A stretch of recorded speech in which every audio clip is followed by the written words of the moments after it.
ये भाजपाई बच्चों से मैं कहना चाहता हूं, ऐसे मत खेलो मेरे साथ। ऐसे बहुत मैंने बंदर घुड़की अपनी जिंदगी में देखी है। जितना दम है सारी एजेंसियों को लगाओ, लेकिन अडानी के घोटाले पे छोड़ूंगा नहीं। अदालत ने फिर से 5 दिन की रिमांड स्वीकृत की है। ईडी ने 7 दिन की रिमांड मांगी थी, 5 दिन की रिमांड स्वीकृत की गई है।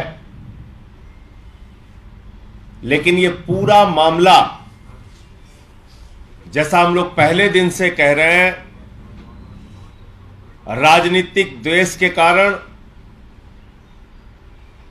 यह पूरा मामला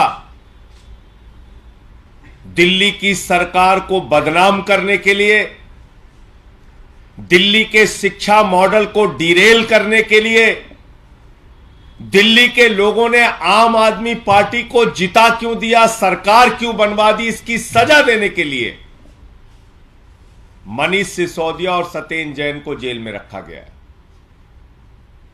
इस पूरे मामले का ना कोई सिर है ना पैर है।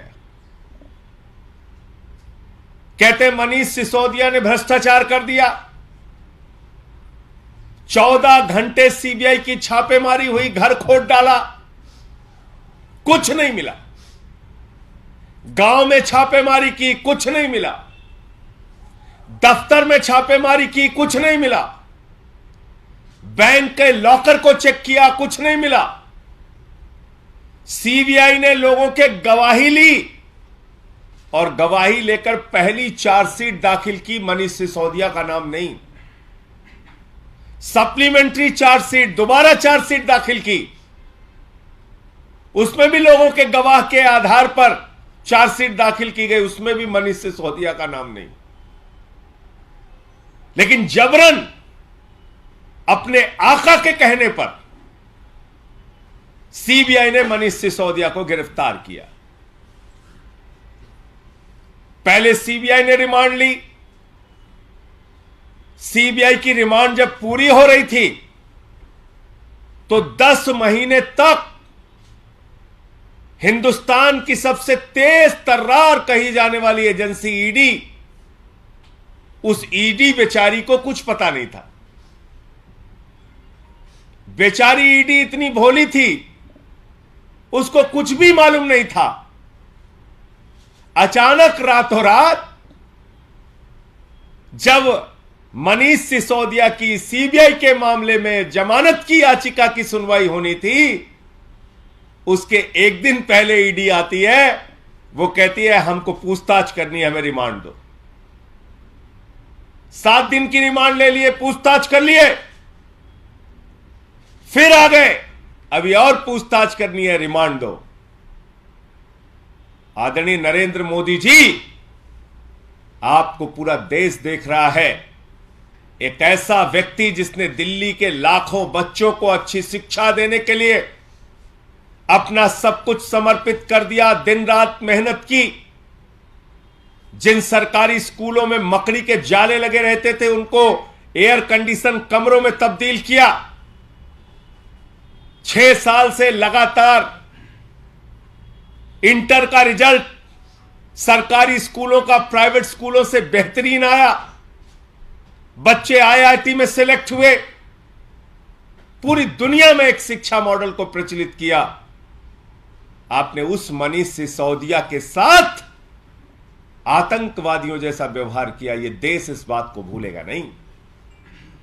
आप सब जानते हैं कि जनज्वार का खर्च आपके जनसहयोग की बदौलत चलता है। आप भी जनसहयोग में शामिल हों और आज़ाद और स्वतंत्र पत्रकारिता को बनाए रखने के हमारे इस महाअभियान में शामिल हों। हमें इंतजार रहेगा आपके सहयोग का, क्योंकि आपका सहयोग ही हमारी मजबूती का सबसे ताकतवर रास्ता है। धन्यवाद साथी। 12-12 दिन की रिमांड ईडी की, 10-10 दिन की रिमांड सीबीआई की। कभी आपने सुना ऐसा आतंकवादियों के साथ भी व्यवहार नहीं किया जाता जैसा मनीष सिसोदिया के साथ व्यवहार किया जा रहा है। और तब जबकि कुछ नहीं निकला। भ्रष्टाचार किए होते तो कुछ तो सोना निकलता, संपत्ति निकलती, पैसा निकलता। कहां चला गया? तो इसलिए मैं यही कहना चाहूंगा भाजपाइयों को कि तुम्हारे अत्याचार को, तुम्हारे जुर्म को, तुम्हारी तानाशाही को, तुम्हारी गुंडागर्दी को, जांच एजेंसियों के दुरुपयोग को सारा देश देख रहा है। और मोदी जी, आपको इस देश की जनता ने देश का प्रधानमंत्री बनाया। आप अपने उस पद का इस्तेमाल मनीष सिसोदिया जैसे लोगों को प्रताड़ित करने में, उनके ऊपर अत्याचार करने में, उनके साथ आतंकवादियों जैसा व्यवहार करने में लगा रहे हैं। समय आने पर देश की जनता आपको जवाब देगी। तो मुझे इतनी बात कहनी थी कि आज ये जो रिमांड मांगी गई है ईडी के द्वारा, ये निरर्थक प्रयास है, इसका कोई आधार नहीं है। और ये इस बात को बताता है कि हताशा और निराशा में अपने आका के आदेश को मानने के लिए ईडी जबरन रिमांड मांगने का काम कर रही है। आपके कोई प्रश्न हो? लेकिन संजय जी, बीजेपी लगातार ये कह रही है, आज भी प्रेस कॉन्फ्रेंस की, कि ये सारी पॉलिसी जो है वो अरविंद केजरीवाल के घर पे तैयार हुई है। उसमें आपका भी नाम जोड़ा है कि संजय सिंह, सत्येंद्र जैन, मनीष सिसोदिया सब मिलकर बना रहे थे पॉलिसी। सारा जो अधिकार था पैसा खाने का, देखो भाई, मैं तो आपसे कह रहा हूं कि मैं अडानी के घोटाले को खोलने में लगा हूं। अडानी के घोटाले को खोलने का काम जारी रखूंगा। आप लोगों के माध्यम से नरेंद्र मोदी जी तक अगर मेरी बात पहुंच रही हो तो मोदी जी कान खोलकर सुन लीजिए। अपने चेले अडानी को भी बता दीजिए, उसको भी बोलिए कान खोलकर सुन ले। अपनी पूरी की पूरी भारतीय जनता पार्टी और सारी जांच एजेंसियों को बता दीजिए, सब लोग कान खोल के सुन लीजिए।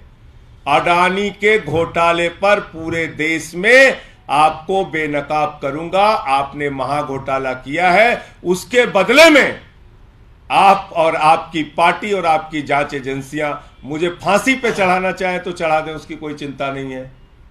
और जहां तक मेरे अपने जीवन का सवाल है, पूरी ईमानदारी के साथ पूरा जीवन जिया हूं। आकाश से लेकर पाताल तक जांच कराओ, जितनी हिम्मत और जितनी एजेंसियां हैं तुम्हारी जांच कराओ।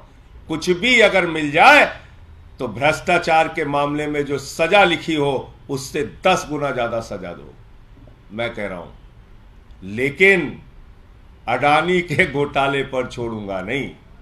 कान खोल के पूरे देश के भाजपाइयों सुन लो, जितनी मन आए गालियां दो। भारत माता की संपत्तियों को लूटने का काम किया है तुम लोगों ने।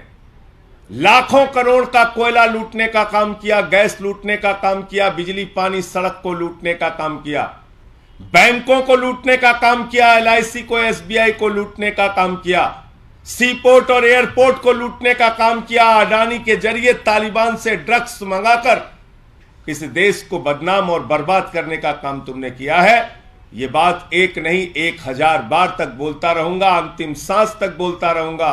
और ऐसी बंदर घुड़कियां मैंने राजनीति में बहुत देखी है। ये भाजपाई बच्चों से मैं कहना चाहता हूं, ऐसे मत खेलो मेरे साथ। ऐसे बहुत मैंने बंदर घुड़कियां अपनी जिंदगी में देखी है। जितना दम है सारी एजेंसियों को लगाओ, लेकिन अडानी के घोटाले पे छोड़ूंगा नहीं।